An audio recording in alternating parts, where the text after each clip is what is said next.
Hvala lepa za vabilo. Po tejle živopisni Petrovi predstavitvi bo pač moja predstavitev hudo resnovna.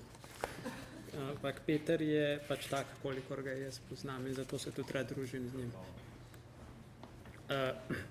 Moja naloga je tukaj, da predstavim društvo Society for Slovene Studies, katerega član izvršnega odbora sem, skupaj s Petrom, tako da sva tukaj na zelo podobni nalogi. Samo društvo je neprofitna organizacija, ki deluje predvsem v Združenih državah Amerike in Kanadi, je pa seveda po svojem značaju mednarodna. Njen osnovni namen je spodbujati raziskave in drugi interes na ameriških in kanadskih univerzah za slovensko kulturo v najširšem pomenu besede, se pravi združevati zainteresirane raziskovalce in profesorje, ki z delom svojega opusa ali pa s celoto svojega opusa se ukvarjajo z slovenskim prostorom in kot pravim z široko definicijo slovenske kulture, slovenskega naroda, jezikoslovja, literarne zgodovine, zgodovine, sociologije, antropologije, etnologije, karkoli bi pravzaprav lahko naštevali, navsezadnje lahko tudi, kar je v preteklosti že bilo, tudi čisto ekonomske raziskave slovenskega ekonomskega sistema in podobno. Seveda pa združuje Society tudi posamezniki iz drugih delov sveta, tudi iz Evrope, seveda tudi iz Slovenije. Skratka, združuje vse tiste, ki se želijo aktivno vključiti v njeno delo ali pa tudi samo take, ki jo želijo podpreti. Namen je povezovati različne pobude, različne ideje, različne izkušnje v neko enotno mrežo, neko široko socialno omrežje, ker lahko ljudje z različnimi interesi najdejo bodisi kolege z sorodnimi raziskovalnimi interesi ali pa potrebujejo kakšno drugo pomoč in informacijo pri svojem raziskovalnem delu. Se pravi, da člani so lahko pravzaprav vsi tisti, ki se zanimajo za katerikoli vidik znanstvenega obravnavanja Slovenije in Slovencev v preteklosti, sedanjosti in pa seveda tudi v prihodnosti, ali pa tudi samo tisti, ki bi z neko finančno podporo radi podprli delovanje društva. Samo društvo je nedavno praznovalo 40 let, in od takrat deluje neprekinjeno od leta 1973. Ustanovljeno je bilo na pobudo nekaj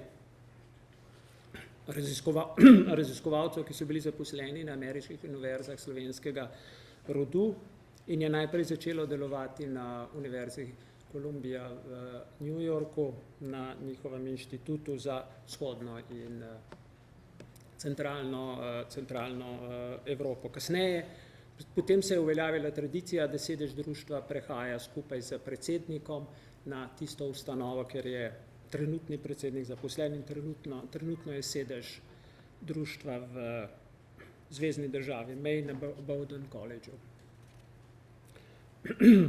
40-letnica je bila vsekakor obdobje, ko se je bilo treba ozreti malo nazaj, pogledati, kaj se je v 40 letih zgodilo, in to je društvo upravilo z lepo prireditvijo in slovesno akademijo, ki je bila pred 2 leti na univerzi Columbia in se seveda na ta način tudi odolžila univerzi na nek simbolen način, bolj kot kakršenkoli drug, odolžila univerzi za tisto začetno podporo, ki jo je bila deležna pred 40 leti. Seveda je tudi na tej univerzi je bila sploh prva prireditev društva, se je zgodila prva prireditev društva leta 1973. Society for Slovene Studies je seveda včlanjena tudi v druge različne organizacije, sama ne more delovati in se aktivno povezuje z organizacijami, ki imajo podoben raziskovalni interes. Tukaj velja omeniti zlasti dve. Ena je Association of Slavic East European and Euro-Asian Studies in pa seveda druga, ki je American Association of Teachers of Slavic and East European Languages. Nekaj več o tem malce v nadaljevanju. Nedavno je Society for Slovene Studies skupaj z znanstveno-raziskovalnim centrom, kjer je bila sicer vloga znanstveno-raziskovalnega centra seveda znatno večja, kot society, ampak vendarle podprla oblikovanje Slovene Research Initiative na Ohio State University v Columbusu. In ta pobuda je mišljena kot nek začetek, nek zametek bodočega centra za interdisciplinarno poučevanje Slovenije, Slovencev, slovenske kulture, slovenskega naroda na kateri od ameriških univerz. Svoje poslanstvo, seveda, poleg povezovanja, Society uresničuje tudi z organizacijo različnih znanstvenih konferenc, ali samostojnih, ali drugih srečanj in pa seveda panelnih zasedanj, predvsem na teh dveh rednih letnih konvencijah, se pravi Asociacije za slovanske študije in pa Združenja učiteljev slovanskih jezikov. Poleg tega poskuša društvo promovirati svojo dejavnost tudi med študenti. To promovira na dva načina, z podeljevanjem dveh oblik študentskih nagrad. Prva nagrada, poimenovana po Jožetu Velikonji, je namenjena dodiplomskim študentom za njihove, ne bi temu rekli, seminarske naloge z področja slovenskih študij iz različnih tematik.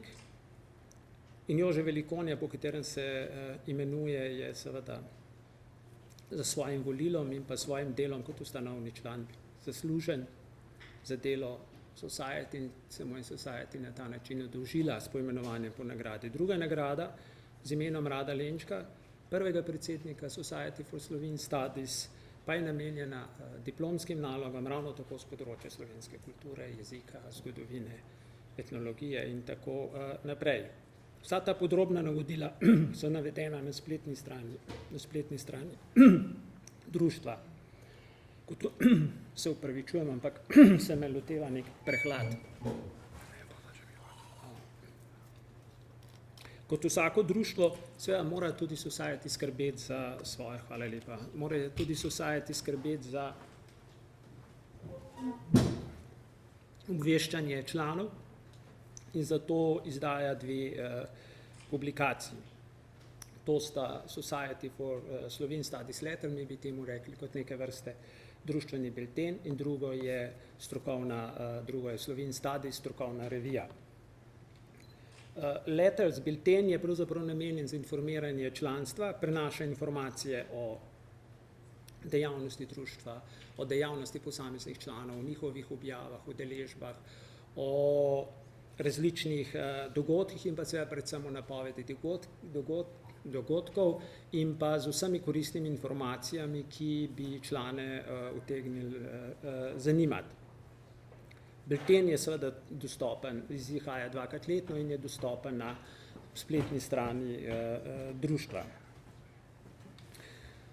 Znotraj tega dela je pa seveda ena zadeva, ki bi jo zelo želel poudariti, in to je izdajanje znanstvene revije.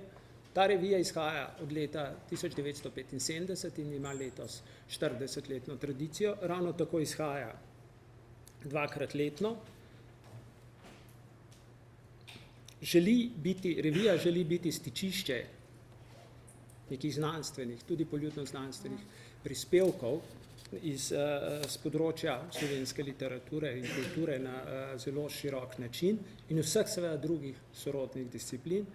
Dobrodošli so vsi prispevki, ki obravnavajo ali neko slovensko tematiko, samo slovensko tematiko slovenske kulture, ali pa pravzaprav obravnavajo tudi komparativni vidik in s tem uvrščajo slovensko kulturo v najširšem pomenu besede, kot sem rekel, v nek širši mednarodni okvir. Revija objavlja seveda tudi izbrane razprave iz različnih strokovnih srečanj, ki jih je sponzorirala Society for Slovene Studies. Prav tako pa pravzaprav sprejema v objavo nenaročene članke, ki jih pošljajo avtorji sami. Procedura je navedena na spletni strani in tako kot druge revije ima tudi ta revija sorazmerno strog recenzentski postopek po ameriških standardih. Revija se distribuira praktično po celem svetu. Večina naklade se sicer še zmeraj razpošlje po Združenih državah Amerike in Kanade, vendar pa vztrajno iz leta v leto narašča število naročnikov iz Evrope, iz različnih evropskih držav. Seveda najbolj tistih bližnjih, se pravi nekje iz tega slovanskega dela sveta, hkrati pa, kar je pohvalno, prihajajo že tudi naročila na revijo iz Japonske, iz Kitajske in podobno. In tudi to revijo je seveda mogoče naročevati na spletni strani društva. Kot druge podobne revije, tudi Society, tudi Slovene Studies kot revija ni povsem prešla v elektronsko obliko. Z nekajletnim zamikom se stvari objavljajo online in so dostopne za nazaj. Tako so do leta 2007 dostopne vse številke od začetka na spletnih straneh Univerze v Washington, kjer smo danes že slišali, da je eden od močnih centrov slovenistike v tujini, ker deluje tudi Michael Biggins kot letošnji nagrajenec za prevajalske dosežke in je revija dostopna na tej spletni strani. Z organizacijo je možno priti v kontakt na različne načine. Za nekoga, ki je iz Slovenije, sem verjetno najbližji za ta kontakt jaz, ki bom posredoval to naprej, drugače so pa kontakti objavljeni na spletni strani. Trenutni predsednik je Raymond Miller in tukaj gor vidimo njegov naslov. Hvala lepa za pozornost.